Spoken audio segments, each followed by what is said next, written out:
Welcome, everybody, and thank you for joining us for today's free virtual program.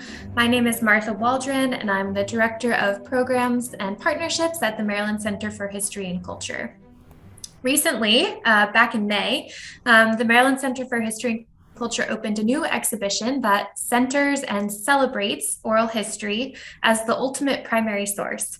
In Passion and Purpose, Voices of Maryland Civil Rights Activists, historic moments in the ongoing civil rights movement are told through words and voices of those who lived it.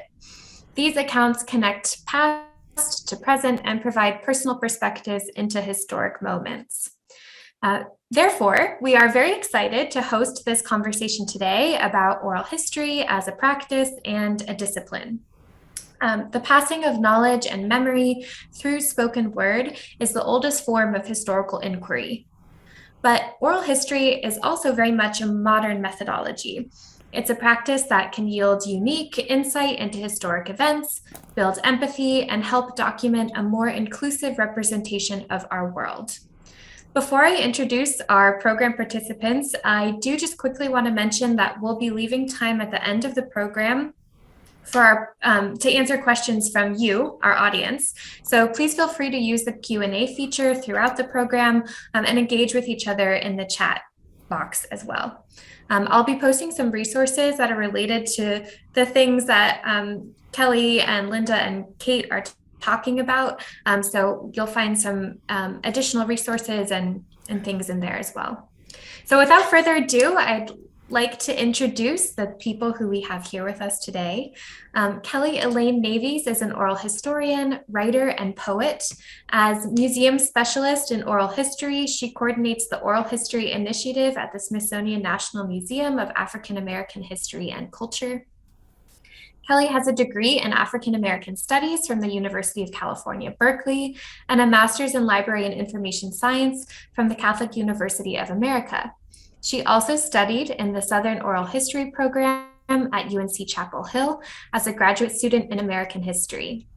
Kelly's oral history projects and interviews are located at SOAP and the Reginald F. Lewis Museum of Maryland African American History and Culture, the Washington, D.C. Public Library People's Archive, and at the Smithsonian National Museum of African American History and Culture. Her writing can be found in several publications, including June Jordan's Poetry for the People, A Revolutionary Blueprint, edited by Lauren Muller and Bum Rush the Page, A Deaf Poetry Jam, edited by Tony Medina and Luis Reyes Rivera. And finally, she is currently the first VP of the U.S. Oral History Association. Linda Shopes has been involved with oral history since 1974, when she took an oral history course at the University of Maryland and got hooked. She has taught oral history in venues ranging from community workshops to graduate seminars, most recently at Goucher College. Linda has written widely in the fields of oral history and public history and was the founding co-editor of Palgrave's Studies in Oral History series. She is the past president of the U.S. Oral History Association, and with Kelly and others was involved in developing a recent symposium on race and power in oral history. Much of Linda's oral history work has been in the Baltimore area, including work on the Maryland Lynching Memorial Project Oral History Project, and many longtime Baltimoreans may recognize her as one of the editors of the Baltimore Book, published in the early 1990s. She currently works as a freelance consultant and editor and is an advocate for oral history and Baltimore history. Welcome, Kelly and Linda. We're so glad to have you here. Glad to be here. And lastly, I'd like to introduce my colleague, Catherine Mayfield, MCHC's France Merrick Director of the H. Furlong Baldwin Library, who will be leading today's conversation. In addition to overseeing MCHC's library collections, which include books, journals, manuscripts, maps, photographs, oral histories, ephemera, and other archival material, Kate works to develop partnerships with archives and repositories across Baltimore City and the state, especially related to community oral history collecting, preserving, and promoting. I think she is a wonderful listener and a thoughtful collaborator. And without further ado, I'm going to turn my mic off and pass it over to her. Thank you so much, Martha, and thank you everyone for joining us. I am thrilled to be in this virtual space today with these two esteemed oral historians, Kelly Navies and Linda Shopes, both of whom, as you've heard from their bios, have deep roots in the oral history field as well as strong Baltimore connections. I'm very excited to delve into this conversation, but first, to get us started today, I wanted to provide some context about what brings us together here for a discussion on the what and why of oral history. So oral history has been all around us here at the Maryland Center for History and Culture. As Martha mentioned, it is at the very heart of MCHC's newest exhibition, Passion and Purpose, through which we invite visitors to listen to and read excerpts from dozens of oral histories with civil rights leaders. Over the past year, a number of recordings featured within that exhibition, as well as nearly 300 more, were digitized through a grant from the Council of Library and Information Resources, helping to preserve and make accessible an incredible array of Maryland voices, stories, and experiences. Beyond the civil rights stories, these newly digitized recordings document military service and civilian work during World War II, the experiences of students and teachers in one-room schoolhouses pre- and post-desegregation, community history, the growth of Maryland suburbs, women's history, and so much more. Records for these newly digitized oral histories are accessible through MCHC's Finding Aids database, which Martha is going to share a link to. And the recordings can be accessed here in our H. Furlong Baldwin Library, and we're going to be continuing to grow online access to those. So between the exhibition and the newly digitized materials, there is so much to explore. We hope that the materials invite curiosity, build empathy, and perhaps even inspire you to consider the role that oral history may play in your life and community. And before you go out to discover oral histories here at MCHC or wherever you might be, near or far, within your local libraries, historical organizations, community organizations, we hope today's discussion provides some useful framework for what oral history is and why it is important. So that being said, I'd like to dive right in. So Linda and Kelly, this is a very basic question, a big question, a foundational one though. I'd like to ask, what is oral history? You know, we think about it in different ways as a tradition, a practice, and a methodology. I'm wondering, how do you describe and characterize oral history? I'm going to let Linda start with that. I'll start, but first, thanks to MCHC for inviting me and to participate in this panel. And I can't say there are any other two people that I'd love to be talking with than Kate and Kelly. So it's really a pleasure and an honor to be here with you all. And good afternoon, everyone that's in our audience. You can see us, we can't see you.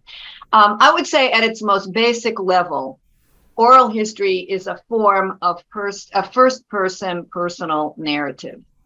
When I teach oral history, I typically outline 6 characteristics. I can't give a succinct definition, and neither can the Oral History Association, apparently, because when I looked on their website, there is also a description of what it is, but no, 2-sentence definition, which is a good thing because it's certainly flexible. So these 6 characteristics, I would say that an interview, first of all, or oral history is first of all an interview. It's one-on-one dialogue grounded in a relationship between 2 people. It's not a monologue. Secondly, it's for the record. That is, it is typically recorded and saved for the historical record. It's historical in intent.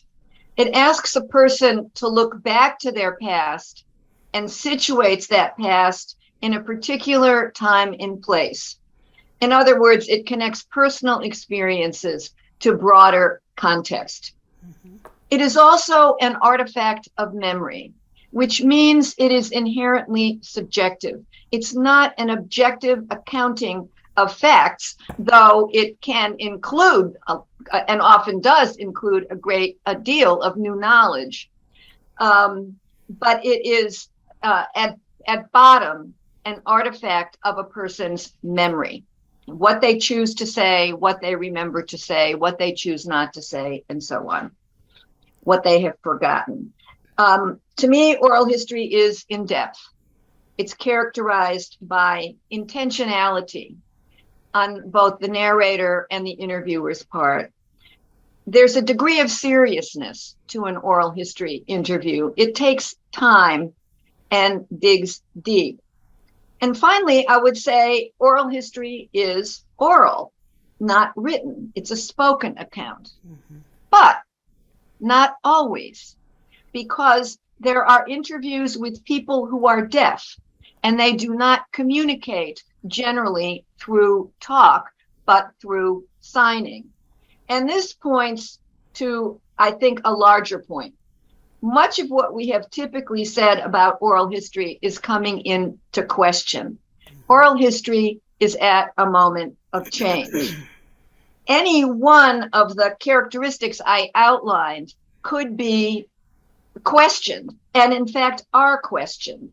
Just one example, I say that it's for the record. Well, not always, or not necessarily the public record.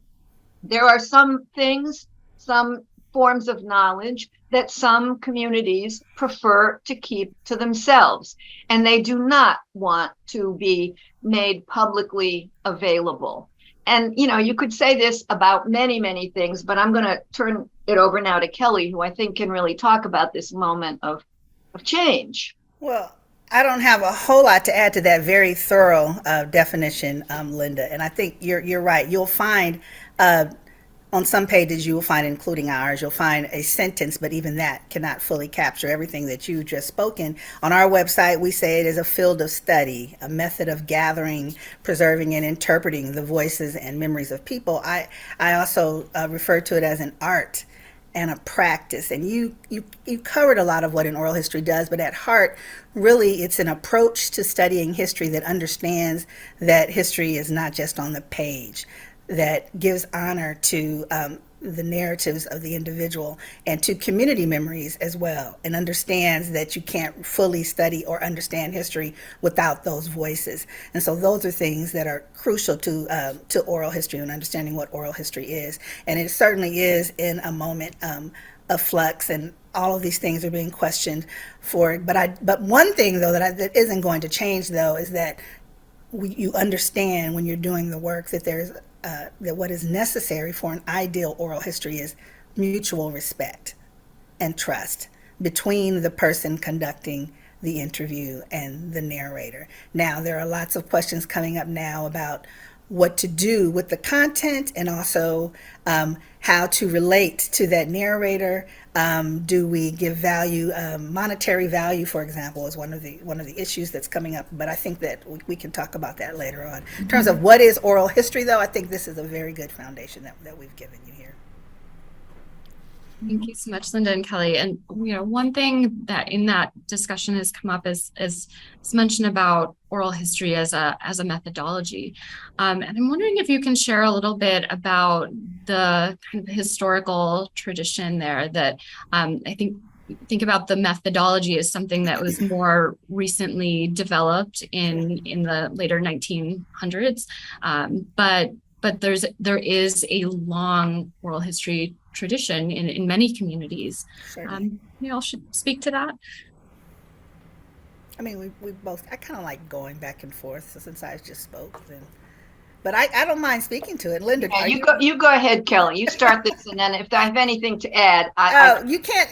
Oral history, the tradition of oral history, particularly from an African American perspective, is deeply rooted in African American oral traditions. And so when I think of oral history, it goes back to the oral traditions that were passed down by the enslaved. I think that the slave narratives themselves are very crucial to our understanding of oral history. Blues, different musical traditions that have come down, American folk music, not just African American, but American folk music. These are all crucial to the evolution of oral history as a discipline. You look at, for example, the WPA oral histories, which many people look to as the beginning of sort of oral history in this country, as as a recognized field of study. But of course, there were many problems with those oral histories. But one thing about those oral histories, of course, they couldn't exist, right, without this oral tradition that already was occurring within African American communities. So I'll end there.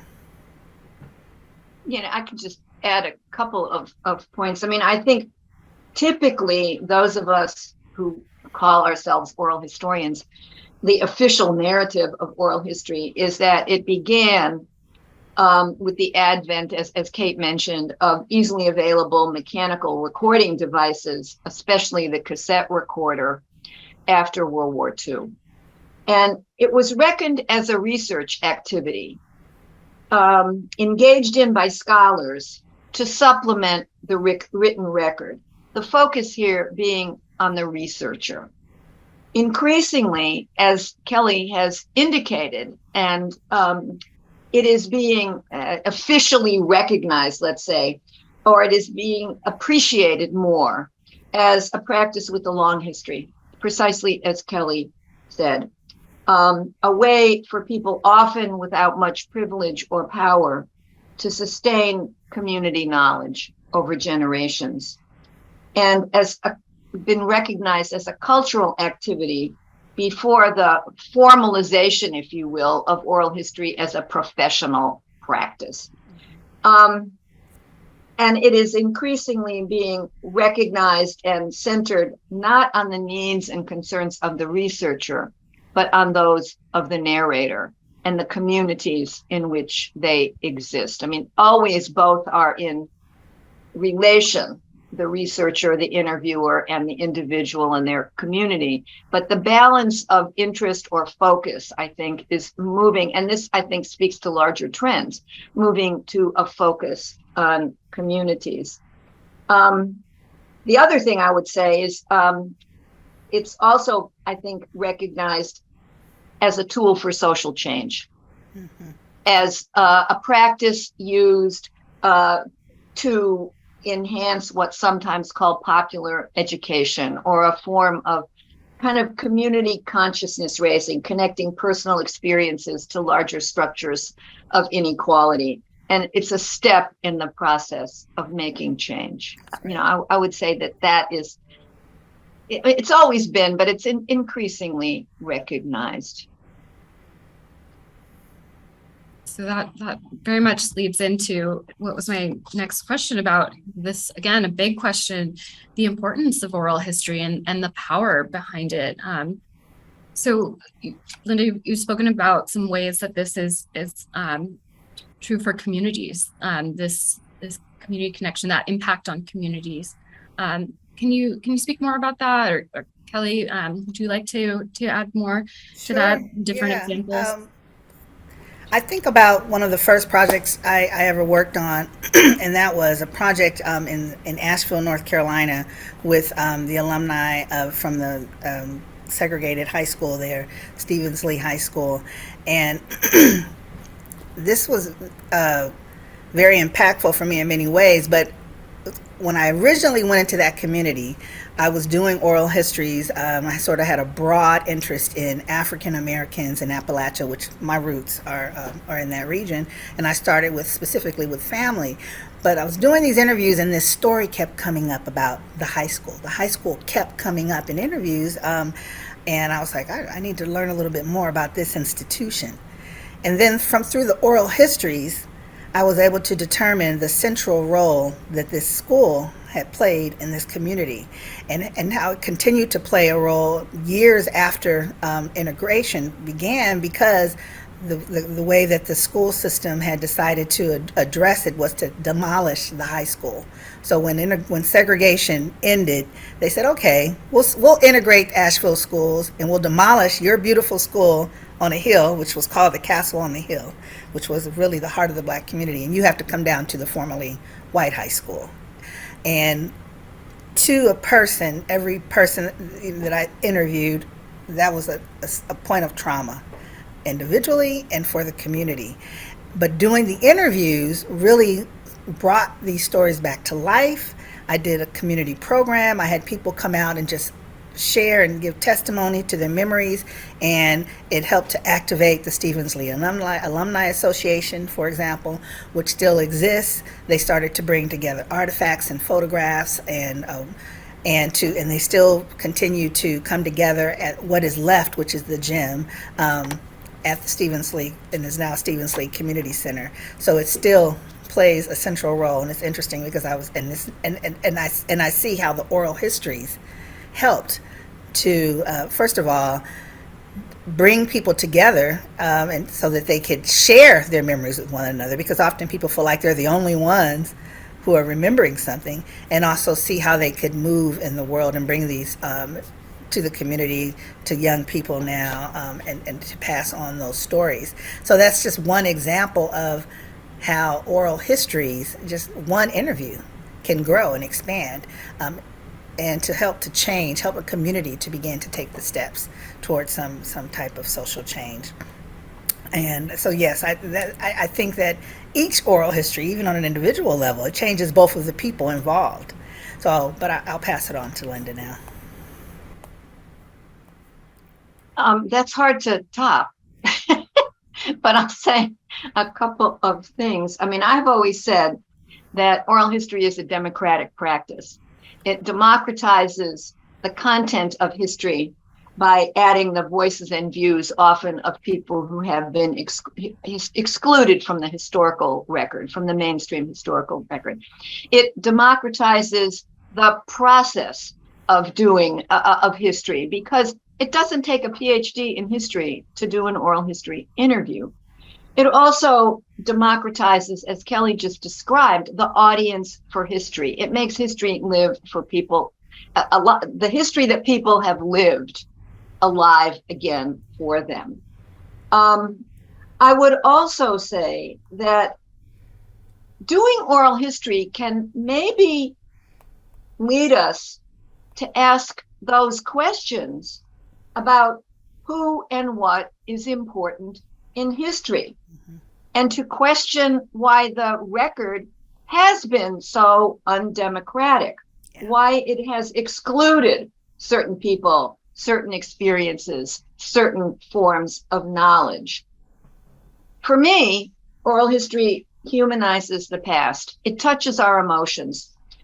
I've read that the hearing connects more directly to the centers, to the centers of the brain that address emotions, whereas reading is more cognitive. For me, an interview deepens my gut level understanding of the past, and maybe my empathy for what people have endured. I mean, passion and purpose is not so much built on new knowledge of the past. Much of the history of the civil rights movement can be told through written sources. They're available, they've been done. But oral history communicates people's personal experiences in a way that they were lived on the ground, experiences of both discrimination and prejudice, and experiences of overcoming it, of struggling to overcome it. I have done some interviews with the Maryland Lynching Memorial Project. And sure, I know about lynching in Maryland. I know that it was an atrocity. But when you hear how it has resonated in the present, I will say that it moved me. It deepened my appreciation for how atrocious and how pervasive the ideology that supported lynching has been and continues to be in our world. It's changed me to hear these stories. You know, I would also say that oral history is a medium of joy and pleasure. There can be pleasure, I think sometimes a bittersweet pleasure, in recalling the past and in hearing other people's stories. It's meaningful. It's a meaningful, humanizing, human activity. It is what I would say. Yes, Lyndon, I want to thank you for adding the joy part to that, because obviously I love the work that I do. I wouldn't do it if it was all emotionally difficult, although a lot of it is.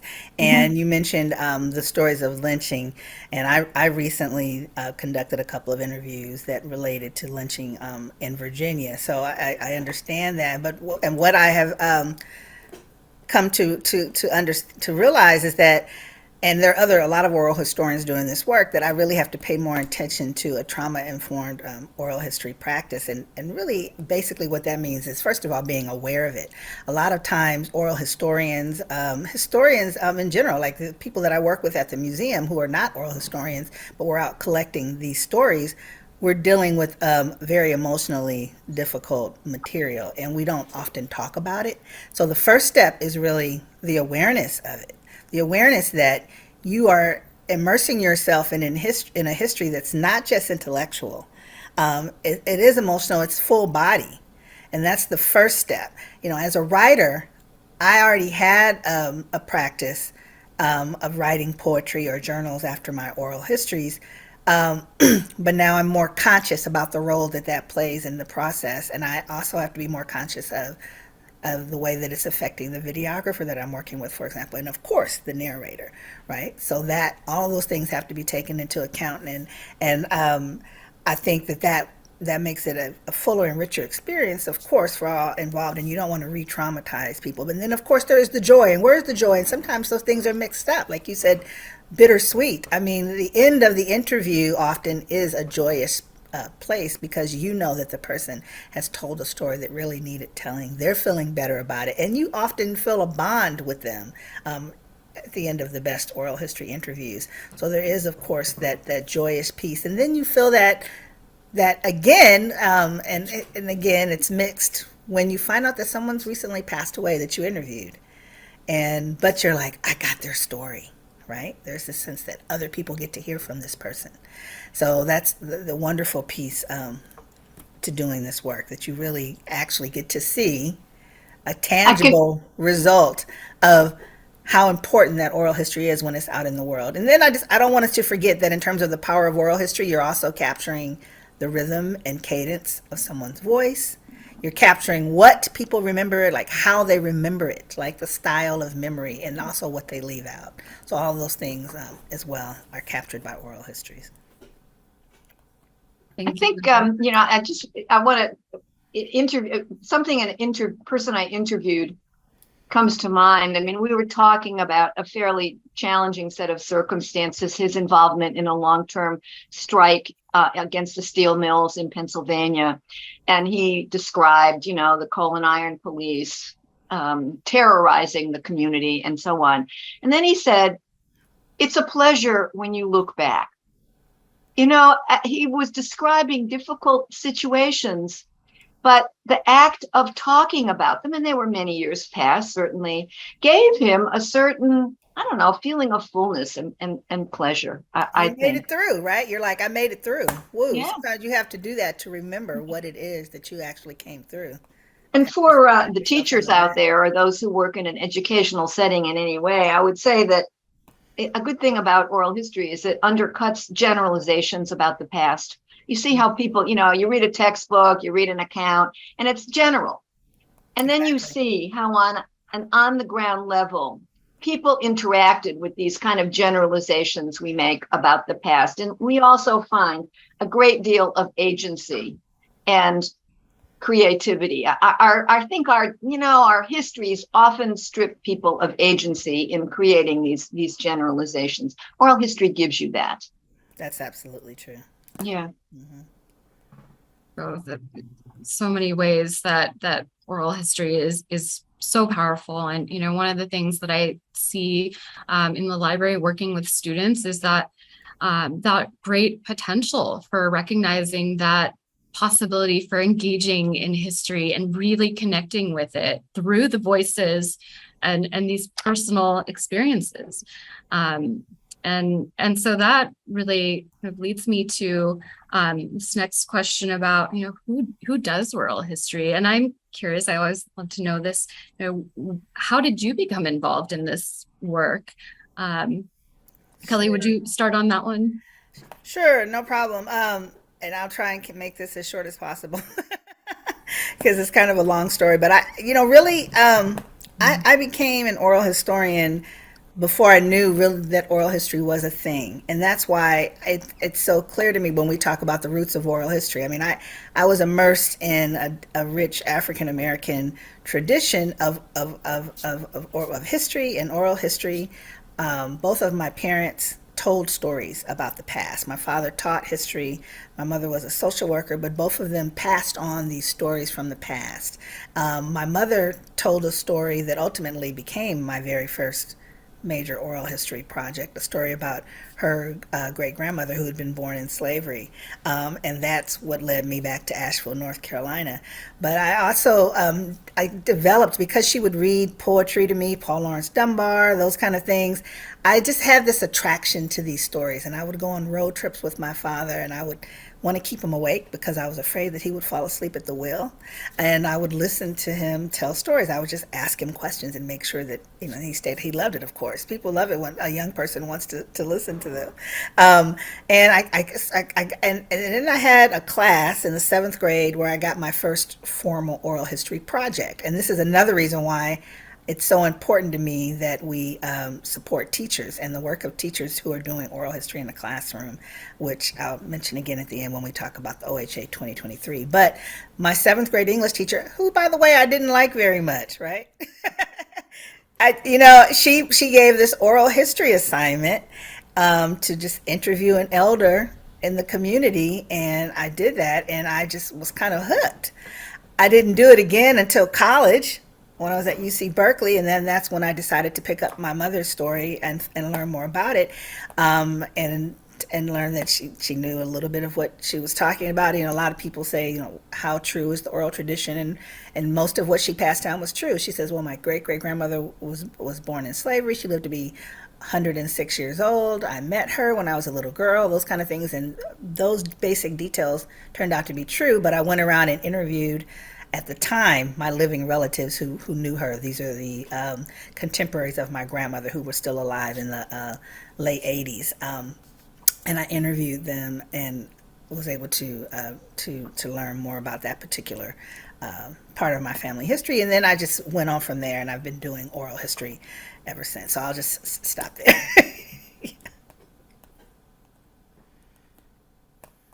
Thank you, Kelly. Lisa, how about yourself?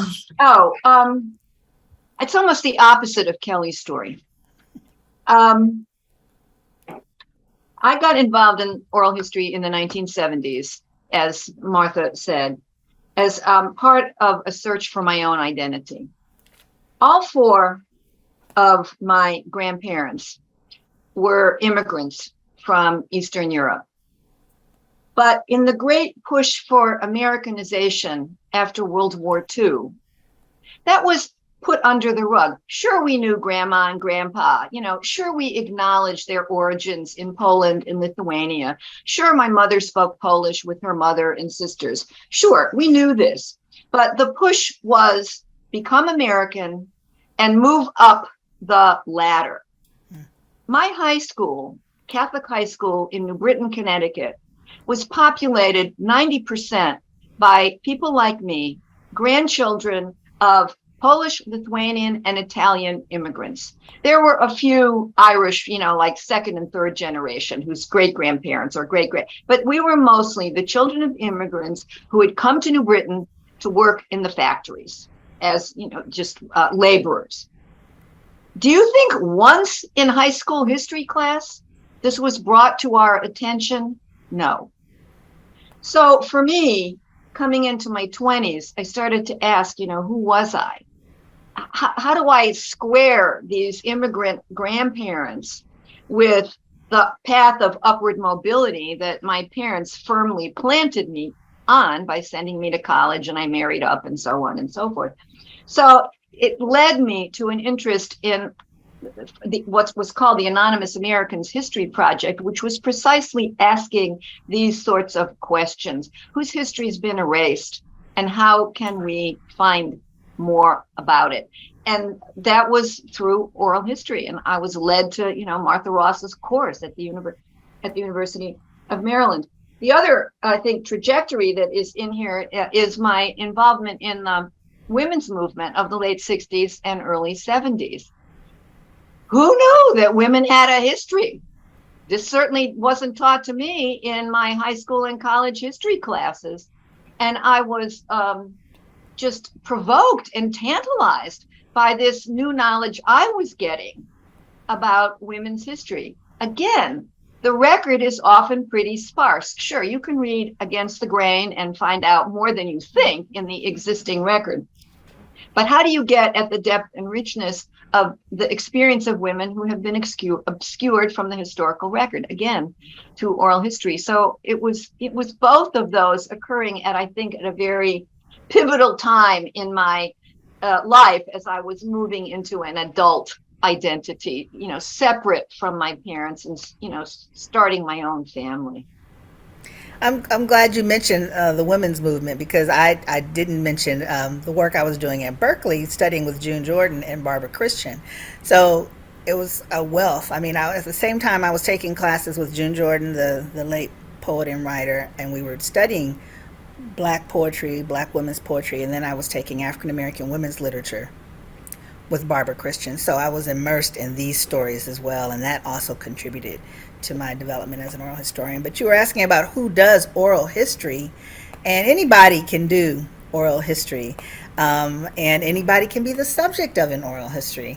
The Southern Oral History Program likes to say you don't have to be famous, but people's stories are so amazing.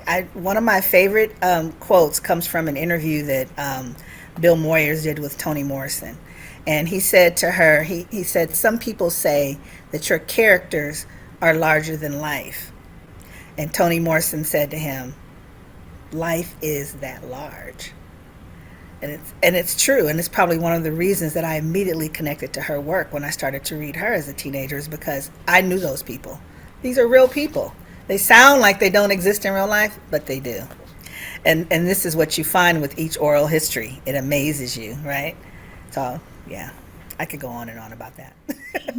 So Kelly and Linda, for those who are interested in getting started with oral history, there are many resources, but what would you say are your top 3 suggestions for someone who wants to become more involved in oral history, begin doing oral history? I guess it depends on where you are, right? If you are if you're a student, of course, there's many resources, right? Most campuses have resources, and then of course we put a bunch of sites here. We've added a bunch of websites that you can go to, but it depends on where you are, right? If you may be on one of the many campuses that already has an oral history program. If you're not, if you're just an independent citizen, I would go to any of the number of websites that we've listed here, which Oral History Association, of course. But if you go to the Oral History Association website, you'll find a whole list of oral history programs throughout the country, right? And then, of course, Baylor has a great website, Southern Oral History Program. And then we have some information on our growing website here at the National Museum of African American History and Culture. But also, you would begin by really understanding who you are, right? If you don't journal, I would start to keep a journal. Like, why do I want to do oral history? Who am I? What is my story? Try to start with the stories of people around you. It doesn't have to be your family, but it could be the elders around you. And then, there's no one answer to this, but of course, a big part of oral history is learning to listen and also doing your research. The documentation, oral historians use the same documentation as other historians, and people don't, they don't remember that, or they don't understand that for some reason, but we do the same thing, right? You look at many different sources. So that's a part of the work as well. Like even when I was conducting oral history on my family, I found documentation to support their stories. So, that's an important piece of it as well. But learning to listen, respecting the process, I think it's something you can't jump into. Like, you can't decide one day I want to be an oral historian and I'm going to do 10 oral histories, by the end of the summer, and you're just starting. I think people have to respect the process, learn, and do research, and of course access any of the number of resources that we listed. I'll start with that. Those are great suggestions. I know from as an archivist that those existing resources, those existing collections at MCHC, at the National Museum of African American History and Culture, so many repositories in Baltimore and beyond, just listening to those interviews, reading those transcripts is a wonderful starting point. And Linda, what are your thoughts on? Oh, pretty much what Kelly said, educate yourself about the process. There's manuals that you can read. Two that come to mind are Donald Ritchie's and Valerie Yao's Doing Oral History and Recording Oral History. There's websites that give a number of useful resources, and I think Martha is going to put them up. I noted Baylor University's oral history program has a number of useful resources. The Samuel Proctor Oral History Program at the University of Florida has a number of tutorials. The Oral History Association's Principles and Best Practices might overwhelm you at first, but they give you a good grounding in the ethics and practice of oral history. Just what Kelly also said, recognize first that oral history is grounded in a relationship. And as I've heard people say, oral history is long haul work. It moves at the speed of trust. That's right. You can't just, say someday, oh, I'm just going to do this oral history program, project in my community. Oh, yeah, says who? Who do you have to speak to even get the right to do these interviews and Absolutely. to alert people to what all is involved in oral history? So prepare yourself, do the research, create an outline, don't walk in cold. Then indeed, be quiet and listen. Be quiet and listen. Something I'm still learning to do because people are so interesting. You just want to have a conversation with them. No, Linda, this isn't your story. You're not sharing your experience. This is focused on this person. And they'll get to it, be quiet and listen. Somebody says something, it's not answering your question directly, just wait. That's right. They'll get to it. That's right. Or if they don't, then, wait till they finish what they're saying and, reframe the question.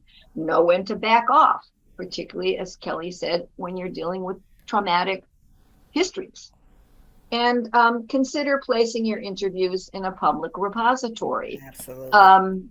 With the permission of the narrator, the community, with your own permission, consider doing that. Oral historians have an interview is a copyrightable document. You need to deal with the issue of copyright one way or the other. There's two things I want to say, and I think Catherine will appreciate the second part, but I would be remiss if I didn't mention the DC Oral History Collaborative, if you're in the DC area, which offers workshops and also access to funding for doing small oral history projects in DC. But I would say volunteer at your local historical society, because there you can start to work on collections all throughout the country. And now there's a really big push to go into these old oral history collections that people haven't touched in years. There was a lot of oral history done, for example, in the 70s and 80s via cassette, which is how I started doing oral histories. And a lot of those are still sitting on cassettes, which are deteriorating because people don't have the money and the resources. And so if you can go and volunteer at a library, a historical society, you could start to help them process some of those old oral histories. And in doing that, you learn about oral history. So that's something I would suggest. Thank you. So you'd also be remiss not to OHA 2023, huh? Yeah. That's right. Oh, right. I forgot to mention that, right? Oh, yeah. OHA 2023, which is going to be in Baltimore. And the focus of it, and we'll be releasing the call for papers soon, but the focus will be on education and oral history. So we will really be looking for people who are working with teaching and learning oral history from K through 12 and beyond. So look for that call for papers and look for that to take place in Baltimore, October 2023. Those are great suggestions for both the online resources that Martha has linked there in the chat, as well as these sort of in-person opportunities to connect with others who are doing oral history at different levels of experience and more, from OHA to locally OMAR, which is Oral History in the Mid-Atlantic region, here in Baltimore, we have a growing oral history network and collaborative called Baltimore Speaks. And so there are many people just getting started with projects, and the oral history community, we've talked a lot about empathy today. This is a very empathetic, very helpful community that is very supportive one. One thing that, Linda, you said earlier on, you were talking about those skills of listening, as Kelly did as well. And you've said something in the past that has really struck me about oral history being a conversation, but it's a kind of an odd conversation. If you recall that, just the back and forth, as well as that space for the narrators. Yeah, I mean, it's a conversation between two people, but there's a formality to it. We're sitting down intentionally to talk about your past, the narrator's past. It's a little more, I guess, I think, more formal. Now, I've been criticized on this, so, everybody has their own way of doing things, but it's a bit, formal is not the right word. Intentional, I think, is the word I would say, in which you are deliberately and consciously recording, listening to a person's account of the past. But it's different from them doing an autobiographical, writing, because you are asking questions, helping to draw it out, and pressing them, perhaps, not in a way that violates their sense of what's appropriate, but that maybe asks the hard questions. Asking white narrators how race figures in their life. It's a hard question. It is. But it has legitimacy. Yeah. What? No, I'm saying it is hard, and I do that, and it's interesting, the different responses. Right. It's a hard question that someone is not likely to address if left to their own devices. Absolutely. So we really help them create a fuller, more thoughtful account. I definitely talk less. I don't talk much during my interviews, but I think everybody has their own style. So I would say that there's a variety of ways to actually approach it. But the important thing is that you are giving that narrator space, as long as you're capturing your style. Your style depends on the interviewee. It depends on that, but it depends on how you communicate as well. Right? Oh, sure. So every interview is going to be as different as the person conducting the interview and the interviewee or narrator, and I think that's where the practice comes in, right? So the more you do it, and you decide and you learn what works best with you and what works best with the person that you're interviewing, and sometimes you have to learn to adjust, like in the moment. And I know this has happened to you, and I've had interviews, for example, with people who I didn't realize were as ill as I thought they were. I did an interview and realized that the person, for example, that I was interviewing was very close to the end of their life and was having difficulty responding directly. So I just had to be in that moment and let them respond the way that they could and be very patient. And I think a lot of newer oral historians who don't have as much experience with that, they're focused on the information that they're trying to get. But it really is about the narrator. But you know what? I think I want to leave time for questions. I'm sorry. It's 12:51. So Thank you both so much. I know we could so easily go on. And as Martha said in the chat here, if you do have any questions for our panelists, we ask you to begin to type those out, and then Kelly and Linda will be answering those. And again, I encourage you to check out these resources here that have been linked throughout the chat to access and some of the repositories here to access some of the oral histories. Please check out the collections here at MCHC, at NMOC, at Kelly's institution, locally, wherever you might be. And Martha, would you like to take over the questions? Sure. I also want to add that all of these resources that have been shared, I will also be sending out a follow-up email to everybody with a recording of this program in addition to these links. So don't feel like you can't if you don't have time to look at them now, I will be sending them out to you, and they'll be in your inbox so you can access them whenever you're available to.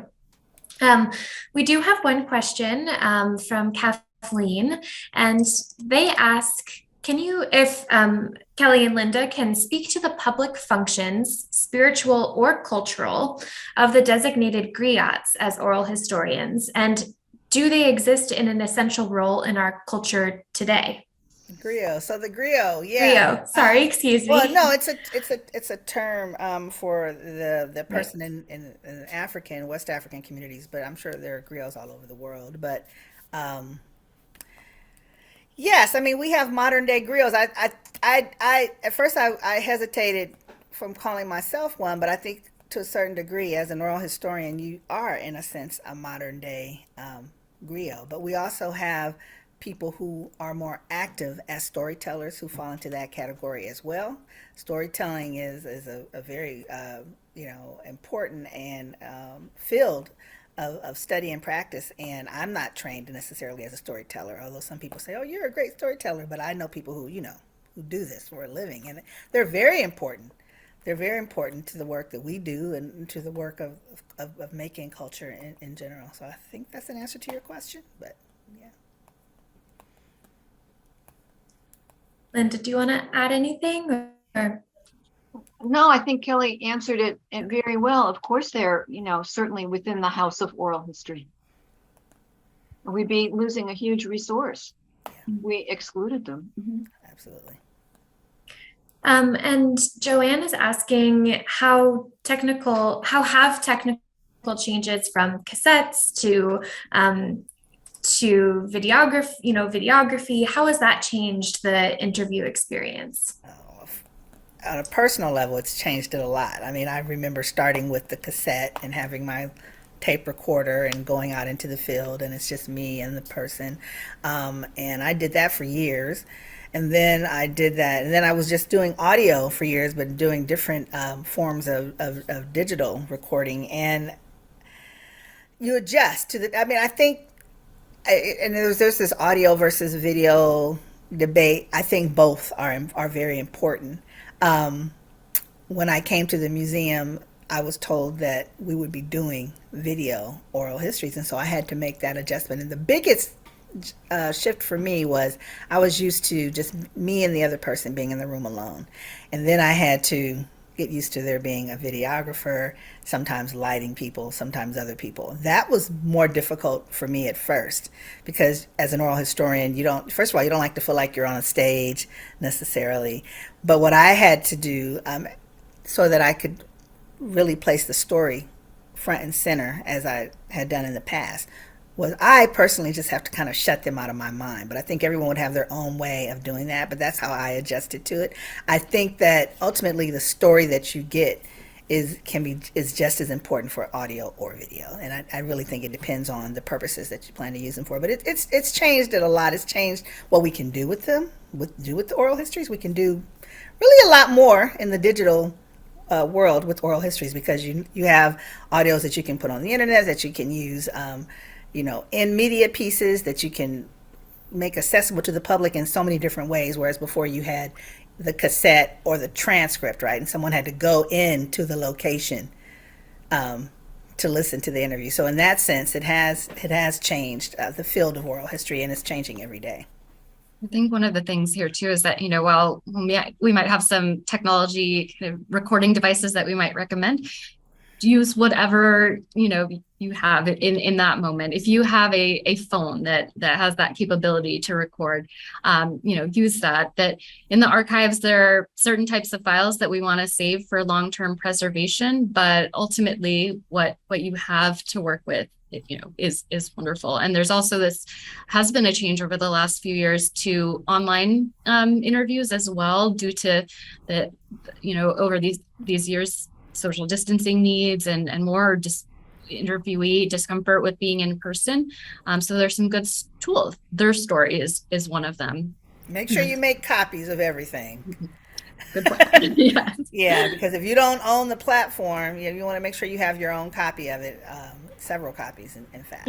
Certainly the succession of technologies from reel to cassette to digital has made oral history a whole lot more, I don't know, widespread as a practice because it's more accessible. They're easier. I will note that video, if you have a videographer so that you don't have to do the interview and record it, it costs more money. Yes. It's more expensive. You as interviewer want to pay attention to the narrator, not technology. I think digital media has enhanced or increased the imperative to make interviews public. Put them on the internet. That can create some problems. Problems of confidentiality, problems of misuse. I have also noted that it makes people more guarded because they don't want certain things made available to the whole world. Something that is, to me, counterintuitive is that these interviews conducted through Zoom or Their Story or other interactive media, people, and this is based on anecdotal evidence, people are more likely to be forthcoming than they are in person. They notice, interviewers notice a greater degree of forthrightness than face to face. I find that counterintuitive, but I haven't noticed that, but it's what people, I have read anecdotal accounts of this. Maybe people are more comfortable. Maybe the filter of a screen gives them a little bit of, ooh, here I am with this person in front of me. People have said that. People have said that. I haven't noticed it either, Kelly. Yeah. But it seems to be operating, at least according to some reports that I've read. Interesting. And along those lines, I'm going to ask the last question of the day about comfortability and how to encourage participants to maybe be more forthright or start to feel less guarded. Are there any strategies or anything ways in which that you can express things or interact with people to make them feel more comfortable in those scenarios? Yes, absolutely. I mean, I think the most important rule about that is that the oral history begins with first contact. So when you first meet that individual or reach out to that individual, how you communicate them is of the utmost importance because you are beginning to develop a relationship of trust. That means you want to be as open as possible about the entire process. For example, if you plan to place the interviews in a public location or if they're going to end up online, you tell that person at the beginning. You have to create that experience with the narrator. So one of the first questions is, where would you like the interview to take place? Would you like the interview to take place in your home, your office, or do you want to come to our institution, for example, if that's an availability? They get to choose where they're more comfortable, right? Those are the important things. And then, of course, the preliminary interview, at least one preliminary interview. If it can be in person, that's ideal. Of course, it's not always possible, but these days, a virtual or telephone preliminary interview, but as long as you have to have that. That's a crucial piece. And what you talk about during that interview, you can cover some of the material that you're going to cover in the upcoming interview, but also have a conversation. You get a chance to develop a rapport, understand how that person answers questions to help you as you develop your strategy. So all of those things are really important, and they get to talk to you and see how you are, and if they want to open up and talking to you. And then, of course, you want to be on time. And I'm laughing about this because in my entire career, this never happened, but I did miss a preliminary interview, or it wasn't on my calendar, and it almost ruined the entire experience. Oh. And then when I did show up, I showed up with flowers. So it's so those things are very important. Yes. Know how to use your recording device. Yes. The first oral history interview I ever did for the class, my final interview for the class at University of Maryland, it didn't record. I to this day, I don't know why. I did something wrong. I went back and, the man was gracious enough to let me interview him again, but it certainly lacked the, I don't know, just kind of enthusiasm. It was it was kind of a deflated experience. And, yes, by recognizing that it's the relationship that drives the interview. And of course, being prepared, have a game plan in mind and be willing to move around within that game plan, depending on the narrator's responses.